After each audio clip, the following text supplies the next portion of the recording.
Now it's your turn again. Okay, briefly. Fresh air is essential in composting. An even oxygen supply for microbes is only enabled in the presence of a suitable number of pores within the material. This clarifies the importance of feedstock pre-treatment.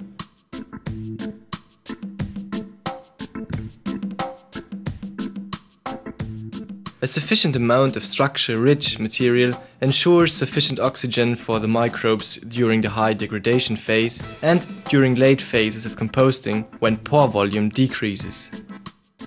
Crushed elephant grass, maize stems or other thin branches, about 10 cm pieces, can be used as structure material. Leachate running off from the bottom of the windrow should be allowed to flow away as fast as possible to keep pores free of water. Additionally, the material should be loosened periodically by turning the windrow using a shovel or fork. Do we need a shovel and a fork for the turning process? Yes, of course. To ensure a sufficient airflow, the windrow should be turned and mixed frequently. The material is loosened by doing so. Another very important thing is to enable leachate to run off quickly. In the aeration of rotting material, the type of pile is of considerable importance. Conic, triangular or trapezoidal windrows are easy to aerate due to the short distances involved in air influx. Rectangular windrows are much harder to aerate. Last but not least, the windrows must be covered to prevent excessive evaporation or the taking in of too much water due to rainfall. It should be taken into account that the cover material does not hinder air exchange. However, plastic foils should not be employed. Palm leaves or other large leaves are most suitable. This is what we have just learned. To protect against rainwater and evaporation, we have to cover the window with palm leaves and other large leaves. Plastic sheets should not be used as they hinder the flow of air. Careful maintenance of the windrow ensures the composting process, leading to the production of high-quality compost. It is most important to maintain the suitable rotting conditions described. Temperatures and water content of the windrows should be controlled every day.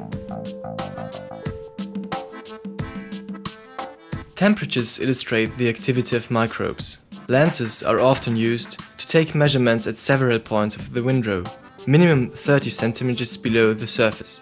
These measurements should be performed daily to gain information about conditions over the whole windrow during the entire rotting process.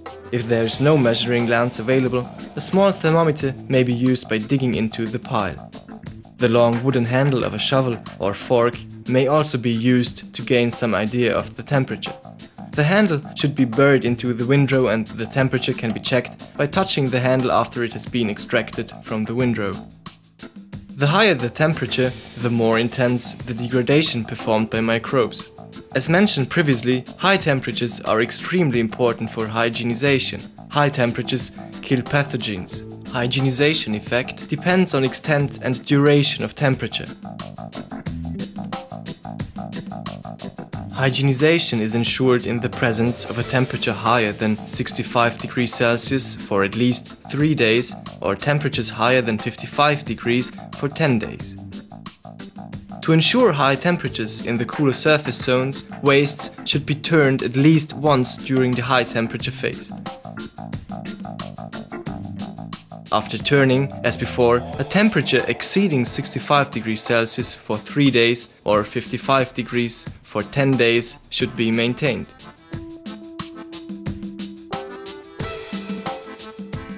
I can take care of the periodical measurement of temperatures. Now I know that temperatures show whether the process is running well or not, and that high temperatures are important for hygienization. Seeing as you understand things so well, I hereby appoint you supervisor of the windrows. From now on, you are responsible for frequent addition of water and turning of the windrows. Yes, yes, I must work and you can watch me whilst you eat a juicy orange. On the other hand, long-lasting periods with temperature higher than 65 degrees Celsius should be avoided.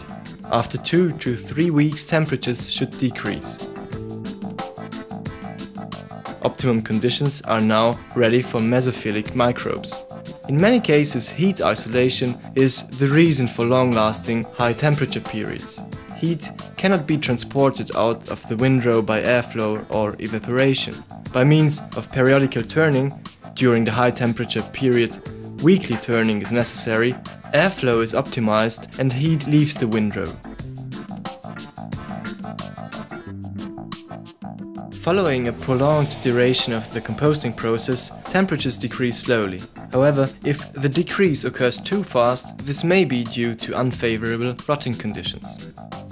In most cases, a lack of moisture or oxygen is the cause. This entails a renewed turning of the windrow. Material is loosened, the pore volume increases, aeration improves and temperatures rise again.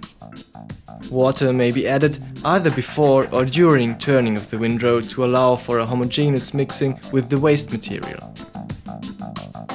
Hello, Professor. Now it's your turn again.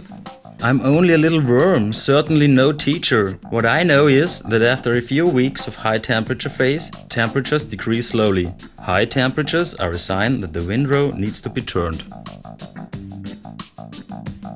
Due to his considerable experience, the windrow supervisor soon recognizes the optimum water content for his material. A simple tool for use in finding the correct range for water content is the so-called fist test. To perform this test, you should gather the compost in your hand and gently squeeze your fist. On opening your fist, you can roughly estimate the water content. The lump performed by squeezing should remain firm and the structure of the pores should be clearly recognizable. If your fist comes away clean or the lump falls apart, the water content is too low. If the content is too high, excess water will run from your fist during squeezing. Aha, the fist test can help us to establish the correct water content. Water content, as we know, is very important for the quality of the composting process. Correct. Water content, temperature and a sufficient air supply are essential for a successful composting.